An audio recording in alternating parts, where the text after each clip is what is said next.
tontolo iainako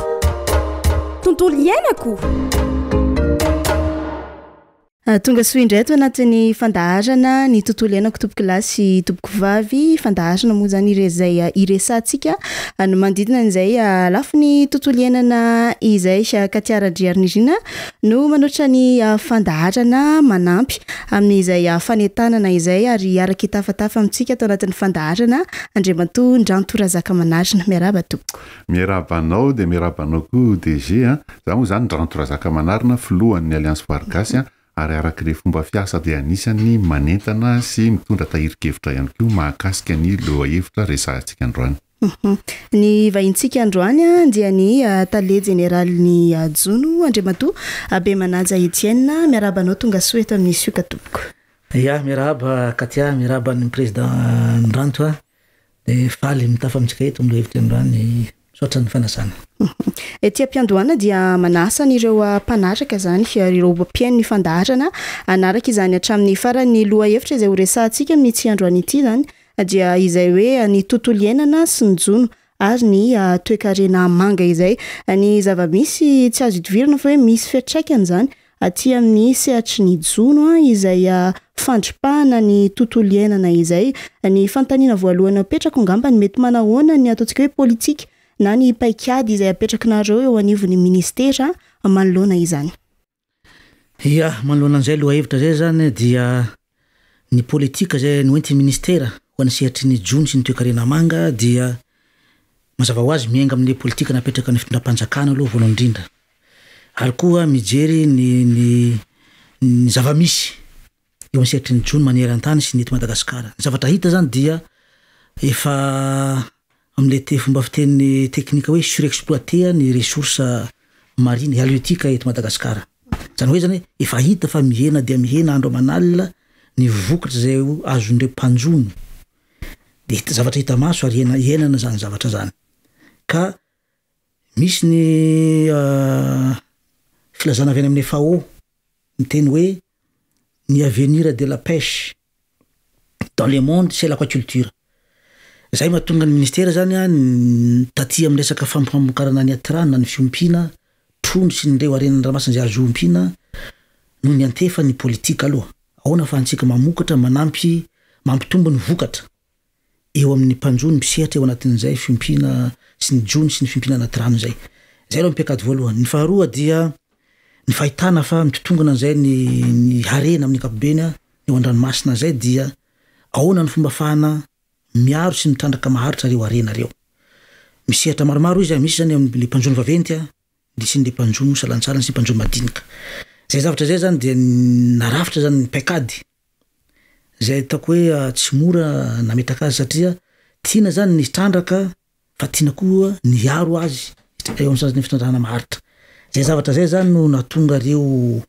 paikady maromaro misy ny lafitry ny fanatsarana ny eo amin'ny lafiny lalàna fanasarana amin'ny lafiny fanaramaso zany hoe fanampanarahana ny lalàna zay miatra misehatra ny jono dia misy koa reo karazana tosika zay natao ho an'ireo mpanjono madinika. Dia raha hoentintsika lavidavitra zay resaka zay zany dia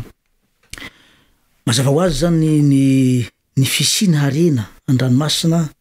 dia mifandray tanteraka amin'ny hatsaran'ny tontolo iainana. Zay zany ny fantatritsika rehetrarehetra zay. Ary reo harena na ny ressources halieutiques ressources exploitables zay le jonona reo zany dia misy ny écosystème zany roy voahary zay antoko ny fisin'ireo harena reo eny an-dranomasina. Fa misy koa zany reo ataontsika hoe roy voahary zay mifandray amin'ireo roy voahary ataontsika hoe ny tena azo lazaina amin'izany moa zany ny resaka vatoara. Fantatratsika zany ny récif corallien vatoara zany zay manan-karena amin'izany antsika eto Madagasikara. Fantatritsika koa zany ny état de santé na ny dégradation miantraika amin'izany vatoara zany. Fa reo roy voahary hafa ohatran'izany ny zone d'herbier ny mangrove zay miantoka ihany koa ny fahasalaman'ny vatoara dia mifandray amin'ny fisin'izay ny fananantsika an'izay harena an-dranomasina zay atrandrahana ny ressources halieutiques zay. Zay fahitana an'izay zavatra rehetrarehetra zay zany no mamaritra ny paikady rehetrarehetra na ny approche zany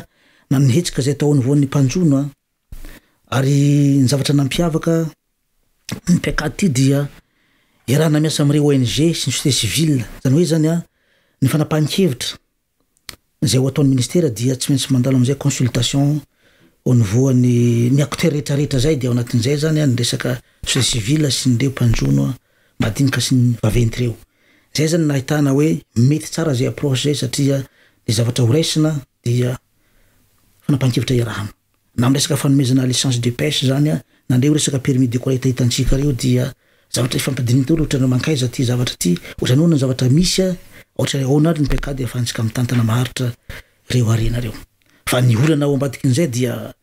misy satria raha jerentsika zany ndreo fitotongan'ireo nany hoe ny fahasimban'ireo roy voahary resantsika reo ny antony betsaka dia avy amin'ny olombelona aloha ankoatra ndreo zay atraikatraky ny fivavany toetrandro zay mbola resantsika rehefa aveo fa ny avy amin'ny olombelona aloha zany no azontsika resahana satria simba ny vatoara potika ny vatoara dia avy amin'ny fanomban'ny olombelona azy zavatra tsy azo idivirina zany potika ny mangrove hitantsika ary mampalahelo le izy satria zaho de nahita maso mihitsy ny fampitian'ny mangrove eto Madagasikara misy ny ezaka ataon'ireo ONG misy ezaka ataon'ny ministera mamboly fa raha mbola mitohy io fampitehana io dia ho sahirana atsika afaka ana fotoana vitsivitsy amin'ny harinkarena zay ivelomantsika reo satria na le trondro zay any anatin'ny ranomasinareo nareo le zay mivelona aty amin'ny sisiny taky ny crevette ny makamba ny crabe drac carré sy ny karazan'ireo dia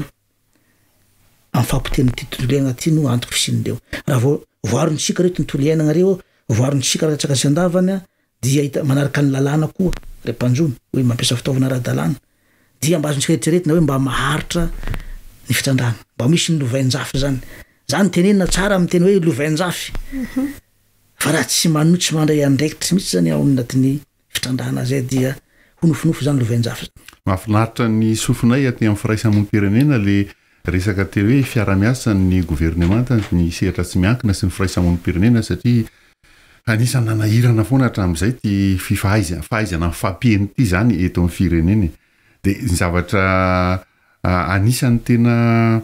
mampalaza amin'ny Madagasikara tokoa ny resaka alaonko satria anisany tena be alaonko Madagasikara indrindra iny ily anandrefan'iny ary ily anandrefan'iny koa no tena misy ny mpanjono eto Madagasikara fa tatoato zany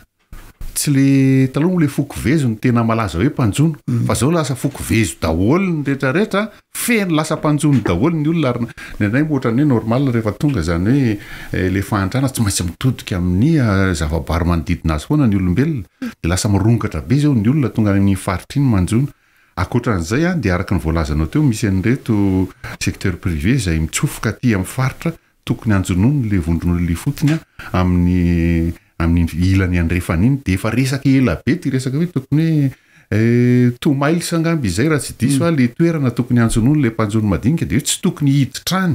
ny mpanjono vavety efa nilamina ve iny resaka iny Andriamatoa DG ia marina tokoa zany zay fa ela no nresan'io ary nanomboky nitsangana ny tambazotra miary dia tany amin'ny taona 7 no efa nisy an'izany motion 3 zany tany Fort Dauphin nitanga io de fa niady nireo mpanjono madinika le tambazotra hoe mba ome toerana voatokana ho anay zay araka ny fiteny tamin'izay moa zany hoe zo ka nisy adiavitra be zany ny teo amin'ny ministera sy ny reo tambazotra miary tamin'izany mba fampiresaka ny fanakalo hevitra dia efa taty amin'ny taona 1 atsika vo afaka nametraka ary voafatra teo amin'ny décret zay nanaovana andreo octroana licence de pêche ho an'ny crevetier fa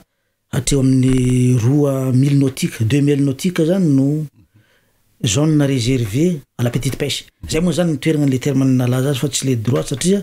rehefa mpanjono anao dia manana zo zay le droit fa hoe mpanjono anao dia manana zo anjono amin'ny tany Madagasikara fa le hoe réservé zany dia hoe toerana natokana tena hoe ho an'ny mpanjono madinika ihany zany eo amin'ny 2000 fa izy zany raha ny sambo vaventy dia mora ho an'ny ministera zany manaraka an'ireny sambo reny hoe aiza izy no miasa de aiza izy fa ndraindray zany hita ihany hoe tafatsofoka kely fa manome signal zany ministera hoe tandremo fa misy an'izao fa efa voafatra rehefa fantatry ireo mpanjono vaventy fa tsy azo atao zany manjono aty anatin'ny zany 2000 nautique zany de eo amin'ny 3 kilometra latsaka kely eo zany a no napetraka satria hoe mba hialana am'le sambo vaventy miditra nalany alahonko any manjono aty amin'ny anina ary tamin'izay fotoana de nahitana fitaraigna maro tonga taty amin'ny ministera satria reo sambo reo zany mandroka reo araky ny mpanjono madinika zay natonga naresy lahatra hoe rahany tokoa raha miatrahana an'izay fa raha tena fangatahany zareo a dia hitantsika fa mpanjono madinika am'izao zao mandeha hatrany amin'ny 20 kilometra mialan'ny sisin-dranomasina de tena nangatahndreo zany tena hoe zona rehetrarehetra andiananay zany de aloha anay fa nisy ny mamatry raisina dia atreto zany dia mazava fa mipetraka io zona 2000 nautika io ho an'ny mpanjono madinika miresaka an'izay tontolo iainan'izay tsika miresaka ihany koa ty amin'ny jono anisany hoe nisy an'ilay fifanarahana ny arana tamin'ny européenne vondro européenne zany ilay accord de pêche ngamba ny afaka zavazavainao an'ireo mpanatraka ny fandaharana mpiaino ve ny momba n'izay ny fandraisana izay ihany koa aty amin'ny resaka toe-karena satria arak'izay resantsika zay de hoe mifandray izay sehatry ny jono sy ny aty amin'ny lafin'ny tontolo iainana izay afaka zavazavainao ve votoatiny ao anaty ohatrany nanao aller retour be mantsy ny resaka irany ohatrany naharitra ela be mihitsy tamin'ny ady varotra ary tonga tamin'ny fanarahana ihany farako tsy tadidiko na efa hoe voasinizy io na tsy voasiny fa tena ny fanontaniana mipera zany hoe tena mahazo tombony amin'izy io tokoa ve ny firenena sy ny vahoaka malagasy mahakasika ny fanarahana amin'ny jono lamatra irany Madagasikara sy ny vondro européenne am'izao zany atsika amin'ny teny zao dia efa États-Unis tamin'ny 13 volana jona lasa teo zany hoe zany fotoana lava tokoa satria raha ny tantara dia tapitra tamin'ny faraiky amin'ny 13 volana desambra taona 2024 ny fanarahana teo aloha nanomboka tamin'ny volana jolay 2024 dia efa nanomboka io négociation zany hoe ny ady varotra sy ny karazany ary ny tenako dia anisany nitarika ny délégation ny Madagasikara tao anatin'ny négociation zay ny zavatra mipetraka zany dia misy ny toromarika avy any amin'ny gouvernemanta hoe atraiza ary raha ny amboponsika dia tena lavitra mihitsy raha sahivina zany tamin'ny fanarahana teo aloha dia manodididina teo amin'ny 6 millions euro ao anatin'ny 4 taona zay zany ny tao anatin'ny accord io ina tapitrisa euro io zany dia omena 1,500,000 euro isan-taona zay zany le karazana redevance la zany tsika azy fa ny terme tena teknika malaza anazy dia droit d'accès aux ressources satria azadiny fa io lamatra io zany dia ireo espèce migratrice zany hoe zany karazana andehan'ny trondro zay mandehandeha dia anisan'ny toerana andalovany Madagasikara dia ato anatin'ny océan Indien zany misy an'le commission des thons de l'océan Indien zay mandinika zany ny fomba fitrandrahana ny lamatra io anatin'ny faritry ny océan Indien zay Madagasikara anisan'ny membre ao anatin'io commission io de efa misy fipetra maro zany eo iraisan'ireo firenena zay ao anatin'ny océan Indien fa Madagasikara koa zany manana fipetra manokana ka rehefa nalefa zany négociation io dia niditra lavitra be nanomboka négociation tena lavitra ary zavatra tsapa nandritra an'izay zany dia ny vondro européenne tsy tiova mihitsiny tamin'le fanarahana teo aloha fa anisan'ny tena henjana ary nanomboka tamin'ny taona 2020 dia napetraka zany ny implication an'ireo acteur rehetrarehetra tao anatiny fa tsy ministera rery tsony zany fa taloha dia ministera rery no mandeha manao négociation fa nanomboka tamin'ny 2020 io dia nampidirina daholo ny hery rehetrarehetra misy ny scientifique ny société civile le ONG zay misehatra amin'ny resaka jono rehetrarehetra dia satria fa ady le izy tena ady varotra be goavana mihitsiny dia nijerena ny maromaro tsy raisiny hoe atreza satria efa 4 taona be zao ny very 2024 hatramin'ny 2025 dia nanao négociation foana zany atsika tao anatin'izay zavatra zay dia am'izao tsika amin'ny teny zao zany tamin'ny décembre 2022 no conclu io accord io dia nahazo ny toromarika avy tany amin'ny gouvernemanta zahay hoe rehefa mahatratra an'izao izy dia azo ekena fa ny paramètre tena goavana tamin'io zany raha noharina tamin'le taloha tako hoe niatsara lavitra dia ao zany misy ny resaka hoe tonnage de référence io tonnage io zany tokony 4 tonnes io zany ny ton azo ny vondro européenne rehefa miasa aty amintsika de io tonnage de référence io zany taloha zany izy io 15750 tonnes isan-taona. Zany hoe zany teo amin'ny 5.7 sy 1000 tonnes isan-taona teo zany ny tonnage de référence fa rehefa nijerena zany ny capture historique dia manodidina teo amin'ny 1 tonnes 10 000 tonnes teo zany a ny tena hoe ton zay déclaré ny zareo aty amitsika. Tsy fiko tsara zay satria par le système de déclaration no anaovandreo le déclaration de capture aty amitsika de eo. Paramètre faharoa dia resaka nombre ny navira zay inscrit ao anatin'ny accord. Nombre ny navira io zany a de taloha izy manodidina teo amin'ny 94 navira no inscrit zay misy catégorie anankitelo ao anatiny, misy seineur, misy palangre le ngeza de palangre le madinika. De ny fomba nafanana ampihena an'io navira io satria fantatsantsika te fa mihena ny resaka ressources amin'ny ankabiny aty amitsika dia tsy maintsy atao zany zay resaka gestion na effort de pêche aty amitsika nampihena. Dia anisan'ny ady goavana zany nampihena an'io 94 de atsika tamin'ny accord farany ty zany 65 navira no ao anatin'ny accord. De tonnage de référence teo zany le nihena 14000 tonnes zany izy zao. De ny volany noentin'izay zany raha 6000 tonnes zany izy anatin'ny 4 taona 6 millions zafady 6 millions d'euros zany izy teo a dia zao izy tafakatra 12 900 000 euros. Zany hoe zany fois 2 fois 3 latsaka kely zany izy zao anatin'ny 4 taona. Dia misy ny atao hoe appui sectoriel. Ao anatin'io zany misy ny appui sectoriel raha 700 000 euros zany isan-taona izy taloha dia 1 100 000 euros isan-taona izy amizao. Io appui sectoriel zany io zany le tena hoe ampiasain'ny ministera mivantana io ho tosika ho an'ny secteur pêche amin'ny ankapobeny. De ny zavatra vaovao tsara ho fantatra tamin'ity accord vaovao ty zany dia misy ny atao hoe taxe environnementale. Satria efa samy nahatsapa na ry zareo ara dia efa mahatsapa hoe efa mitotongana ny resaka tontolo iainana. Azadiny fa ao anatin'ny le mampiasa seineur reo zany misy ny atao hoe le mampiasa DCP. DCP io zany karazana dispositif apetraka mba hanitomana temps de ao anatin'igny zany zareo manjono le seineur. De fomba fahafana iny zany au niveau ny CTO misy gestion na DCP io zany misy résolution iraisana mampihena mametraka ny nombre ny DCP par seineur. Intsika teto zany isan'ny adievitra be io hoe satria misy impact be eo amin'ny resaka pollution fampiasana ny DCP io, misy very misy une sorte de filet zany izy io apetraka de misy resaka dispositif de concentration des poissons no anarany DCP. De izy zany nazahoantsika taxe environnementale eo amin'ny 200 000 euros isan-taona eo. Io zany ho ampiasaina tena hoe ho an'ny fiarovana ny tontolo iainana amin'ny ankapobeny ao anatin'ny sehatry ny jono. Zay iarahana mazava hoazy zany iarahana amin'ny misy comité zay midéfinir ny activité ho ampiasaina an'io. Amizao tsika miteny zao de efa hiditra amin'ny mise en œuvre an'io protocole sy ny accord de pêche zany zao dia hamaritra ny activité zay fa nisollicitenay zany société civile mba handray anjara mba ino fomba fijerinareo vonomaly de niresaka tamin'ny namana vitsivitsy zahay de hoe ho atao zay fiaonana zay atoato satria efa nametraka date zay anao an'le commission mixte miaraka amin'ny européenne handinika ny ampiasana ny appui sectoriel zay 1 100 000 euros isan-taona sy ny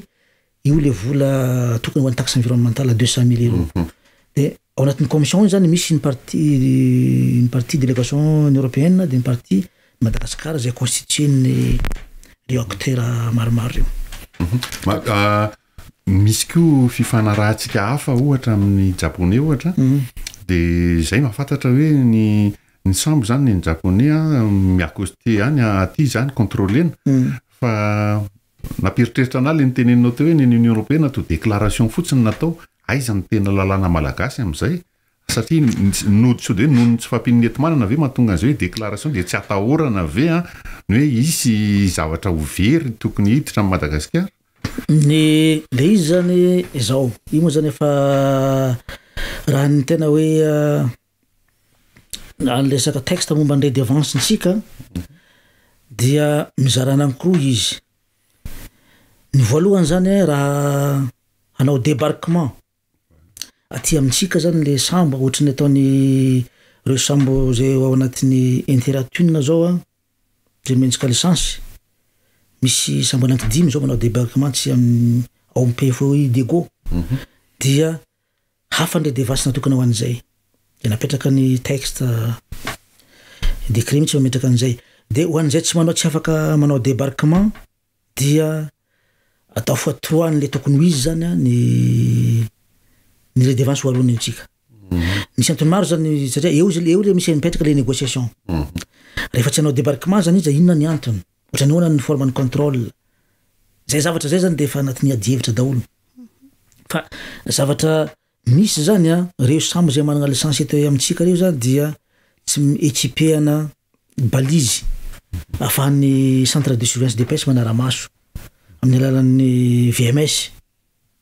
de le sambo Union européenne koa zany misy le système AIS zany hoe zany équipéana balise izy mba hita hoe aty anatin'ny zone Z2 Madagascar izy miditra zany hoe zany azony raha maso tsara zany le aty amin'ny mouvement navire zany azontsika raha maso zany hoe fihetsika ny sambo hoe manjono izy a aty amin'ny eto position misy anazy am'izao zay zany zavatra voalohany fa reo capture ao anatiny zay vokatra ao anatiny zany zay mahatonga ny adievitra hoe ny tokony miambarikea observateur à bord zany ny sambo rehetrarehetra miasa eto amintsika zay zany isan'ny exigence fa atreto zany a ho an'ireo sambo tsy miasa amintsika reo zany dia sy efa manana licence atreto a dia misy observateur à bord ho an'ny européenne zany isan'ny adivarotra hoe satria sambo maro a atsika zany nanao observateur aza mbola tsy manana ampy tsika mbola anaty manao formation zany ministère am'izao fa le fomba fana manao embarquement misy complication maro be zany te moa zany isan'le covid teo a zay natonga an'le Japan tuna zany hatram'izao mbola tsy afaka ny embarquer satria mbola tao anatin'le période na juste après le covid zare nanomboka nanao ny asa dia nisy resaka restriction sanitaire zay tao zany de nangataka nisy fanarahana hoe aleo en compensation zahay amin'ny non embarquement na observateur zay hoe nandao vola zany fa misy système de contrôle hafa na adaptena mba afahana hoe manara-maso ny zavatra ataony zareo sy ny vokatra ao anatiny fa raha ny tena izy zany atreto raha verina amin'le accord irana amin'ny européenne zany atsika zany hoe 30% navire zay zany ny fanarahana zao hoe misy augmentation progressive zany ny nombre ny observateur embarqué à bord zay anao relevé na données rehetrarehetra ao a zay mba karazana miconfirmer les déclarations na capture mandeha ihany iny fa mba ahafahantsika mivérifier hoe tena eo marina ve zavatra any de zay no ahafahantsika hoe 30% zany couverture ny fanarahana aloha hoe misy observateur à bord zany miembarqué amin'ireny sambo reny amin'ny 300 sambo reo raha sambo 5 zao miasa eto amintsika zany de eo amin'ny 20 firma zany 20 mahery eo zany misy marin malagasy zany tokony anatin'ireny sambo reny zay ny fanarahana manara-maso tena ho anatin'ny sambo manitra ny activité zany de manara-maso zavatra hita ao fa tsy vita 100% satria zay le adihevitra adivarotra natao fa miakatra tsikelikely zany izy ao anatin'izay zavatra zay fa misy koa zany ny contrôle inopiné ataon'ny fanjakana amin'ny fotoana tsy ampoizina zany de mandefa sambo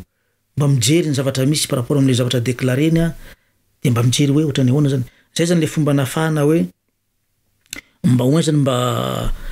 mampihena farafaratsiny zay risque amin'ny resaka tsy fetezany le zavatra déclareny zareo aty amintsika zay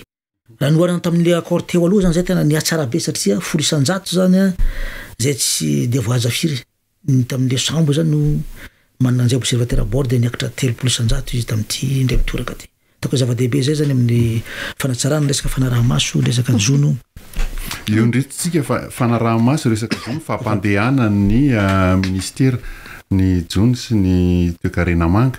izay zany atao amin'ny firaisamonim-pirenena na ny alliance vargasy zany de manao haitako foana mandraky ty ny andrano mikasika ny entimana n'ireo ministera zay mitatana ny rena voajanahary eto amintsika zay zao no nahita atao amin'ny loi de finance farany teo zany fa ny ministère ny environnement 0,9%,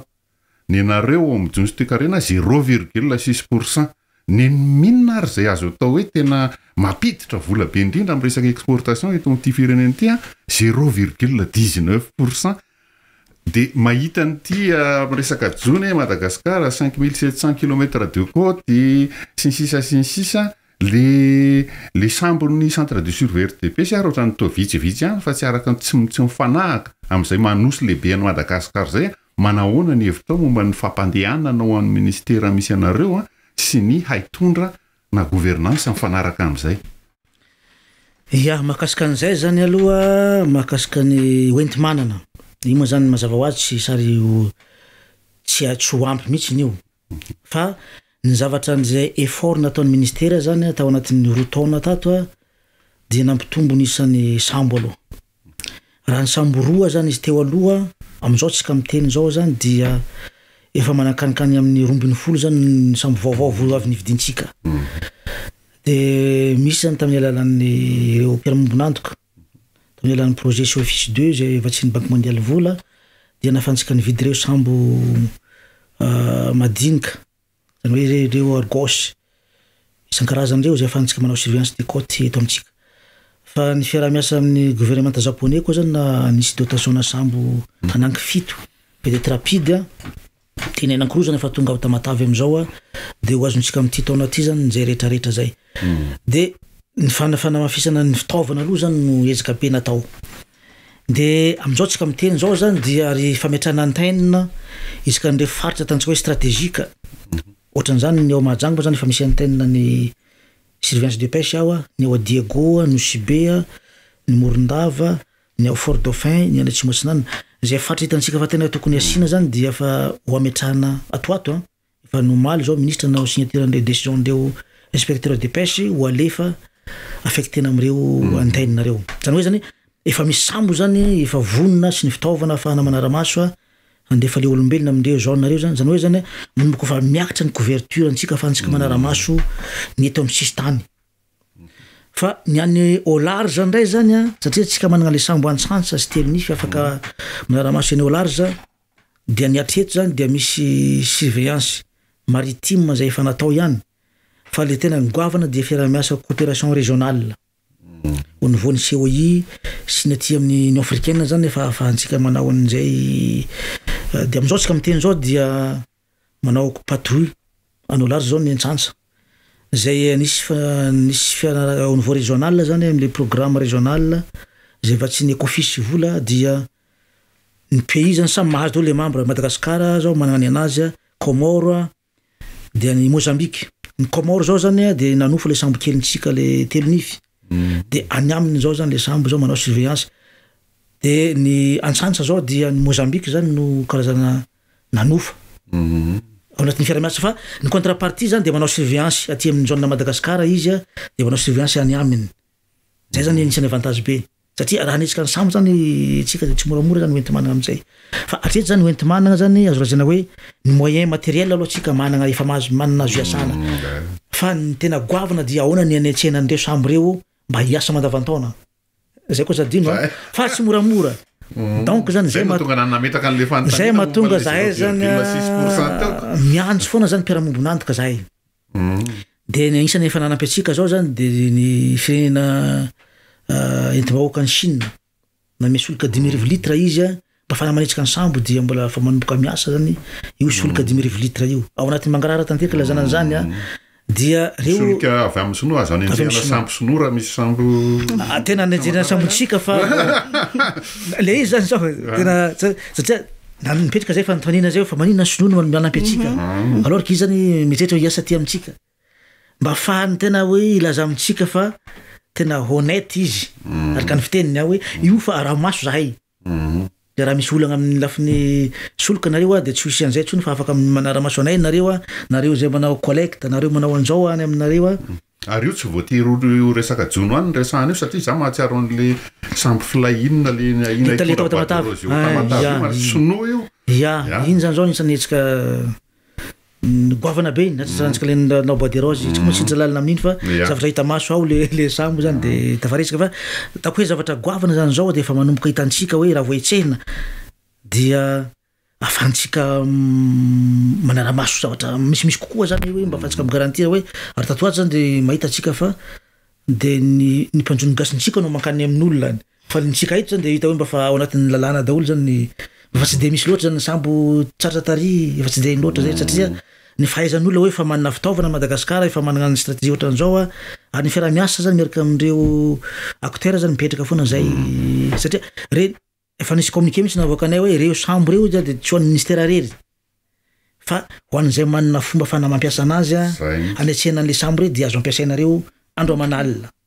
zay le zany zava zay hoe sambo reo zany ho an'ny malagasy reo fananatsika reo vo vetivety zany teo niaraka amin'ny tetika safitsinjo de na fianametrana zay fa revonareo iara-iasa hampiasan'ireo sambo amin'ny faritra iasany rehefa misy ilana an'izay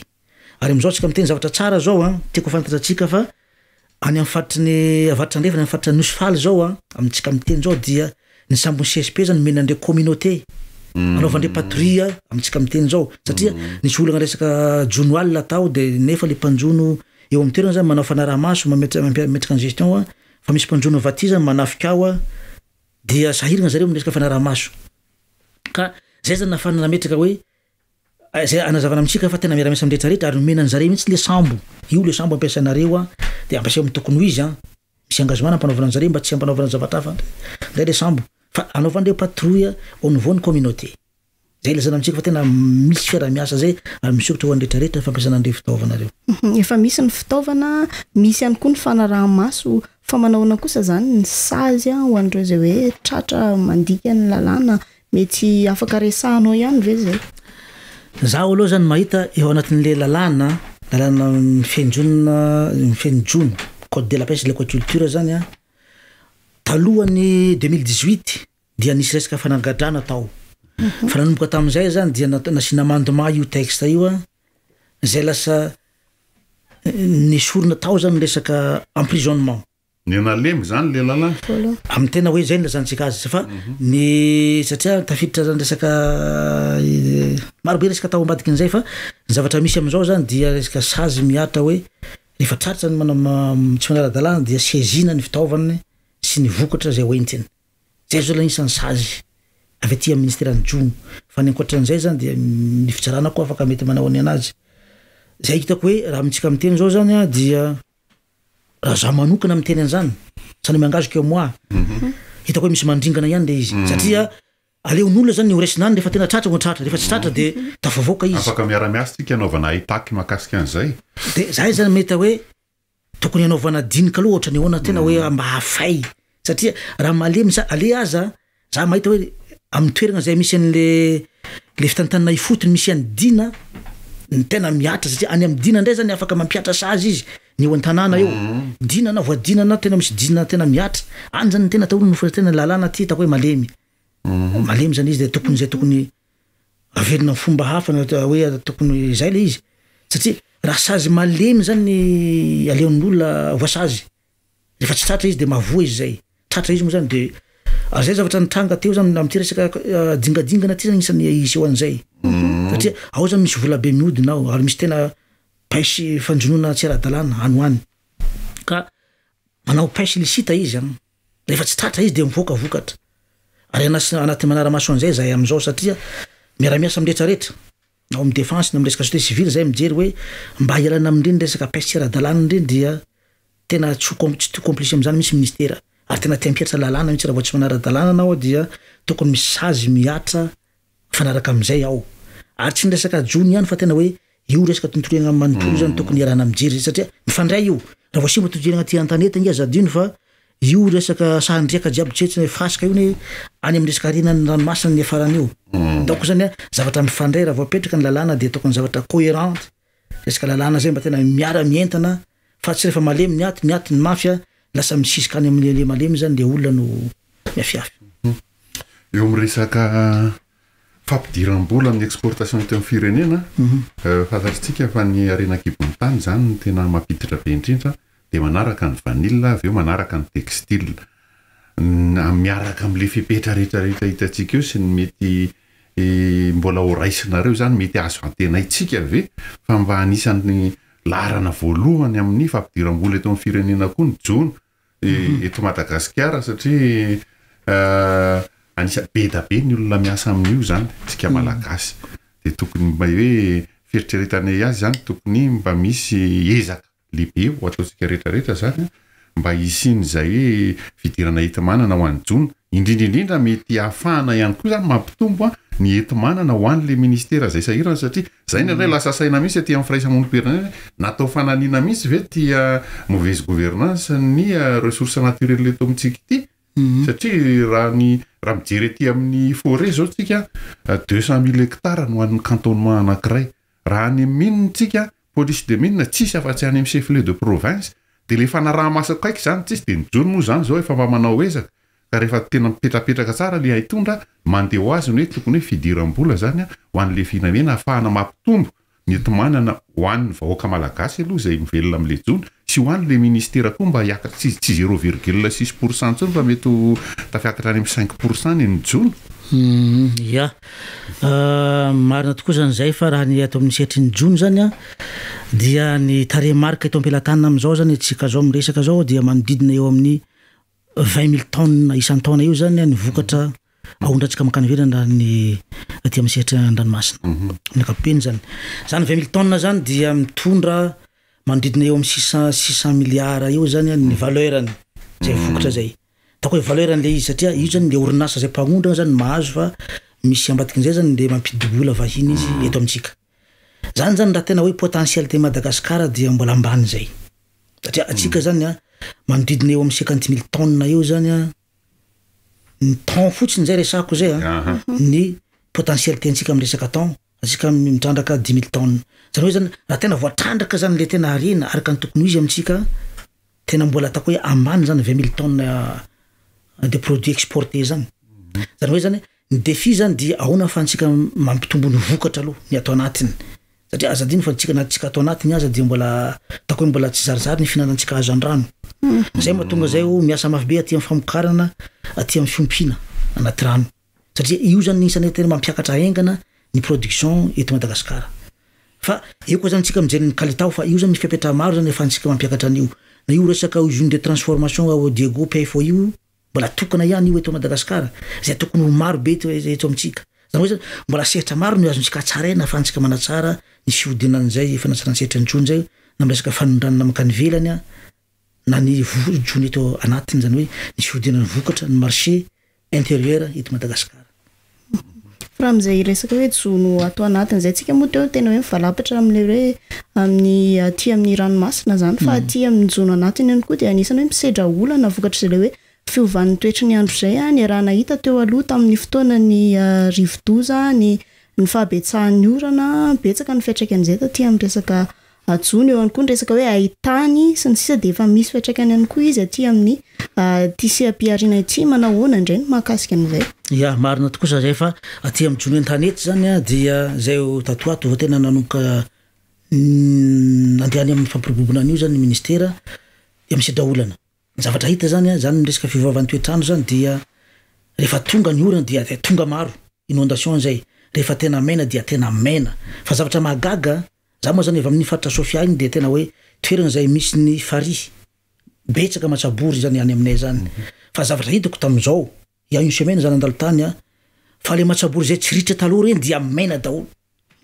tena kankafana renirano tena kankafana daholo tena gaga na hoe tena hoe fa ahoana moa ny tonga amin'izao mazava ho azy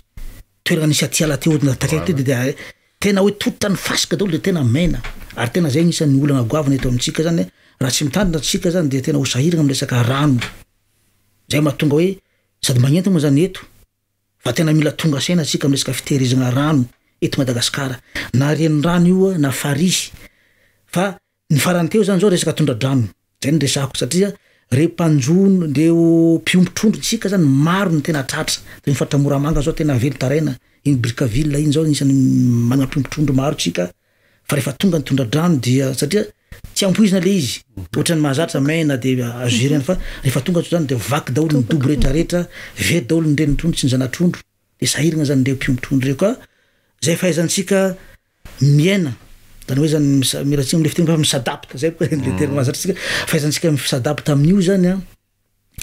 dia zava-dehibe zay hoe miatrika ny fivavavan'ny toetrandro ao anatin'izay asa manandraikitra zay fa tsy n'izay ihany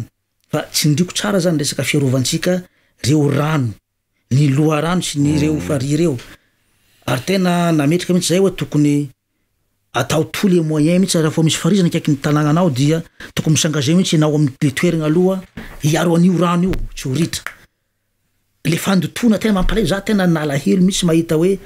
rano zany maloto hoe misy fako ary avy amin'ny tranonao ary anao anaty rano ary tany moa zany za tamandry tsara za tena nagnentana niakatra plateau mihitsy nagnentana olona hoe satria misy renirano mandalo tapo-tanàna io tena ritra ary tena feno loto tena zavatra tsy azo ekena mihitsy zany hoe mandoto mandritsa rano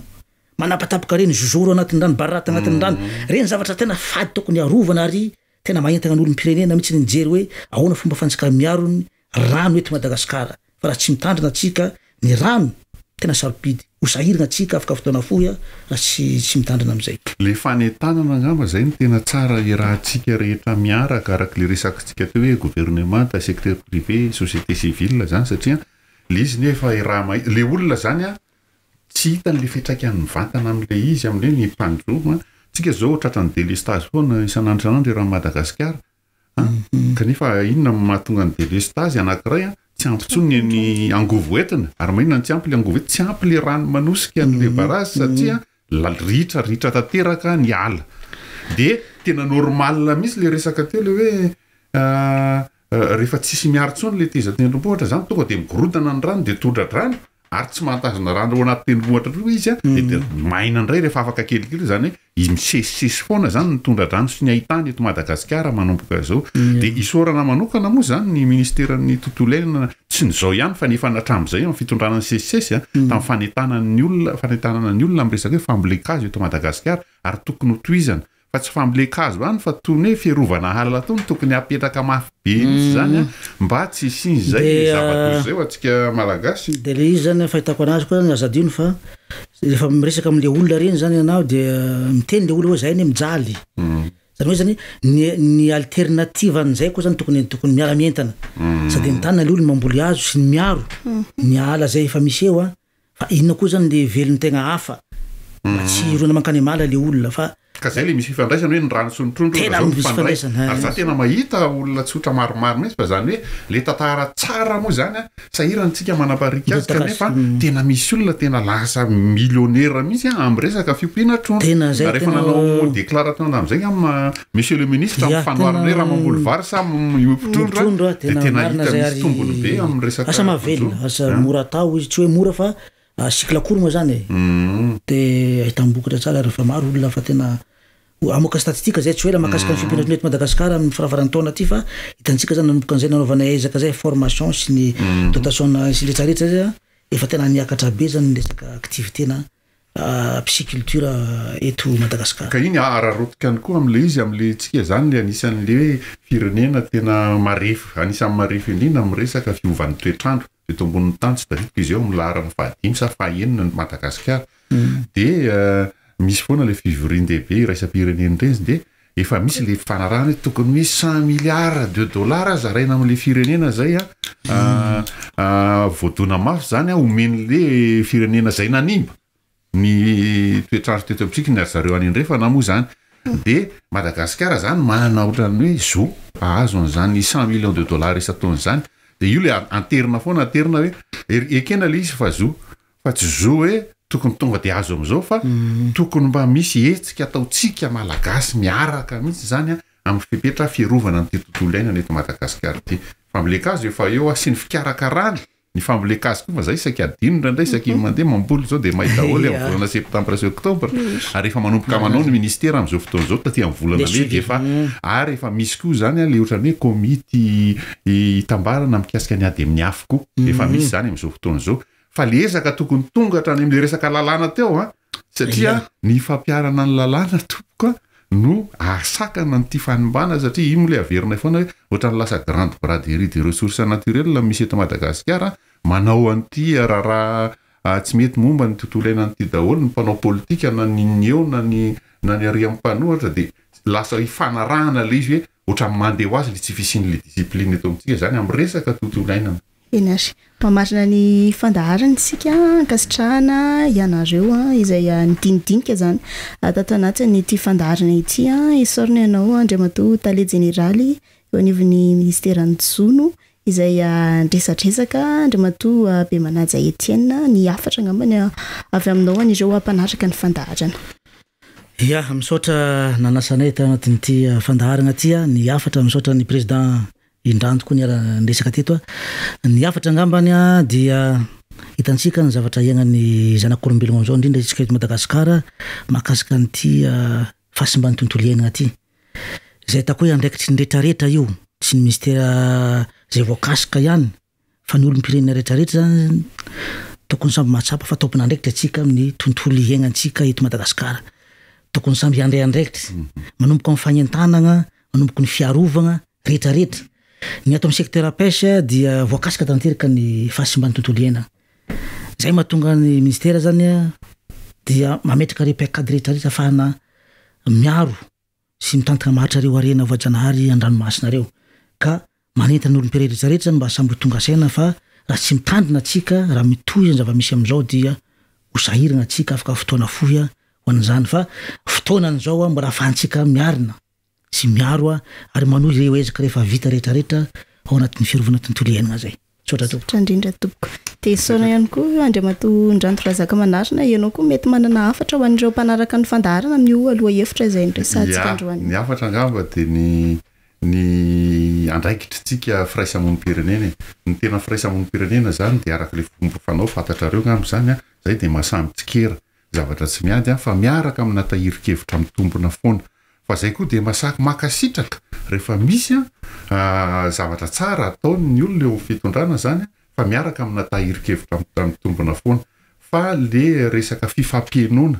zay zany tena zava-dehibe, receptivité zany fienona ny vahoaka sy ny fifampienona amin'ireo sehatra tsy miankina fitondram-panjakana sy firaisamonim-pirenena. Zay mila amafisitsika maro zay fa mandeha ho azy ny fakanesana makany amin'ny aitondra mahomby sy ny fampandroana maharitra rehefa mahay fifampieno isika malagasy. Sotranao ihany koa.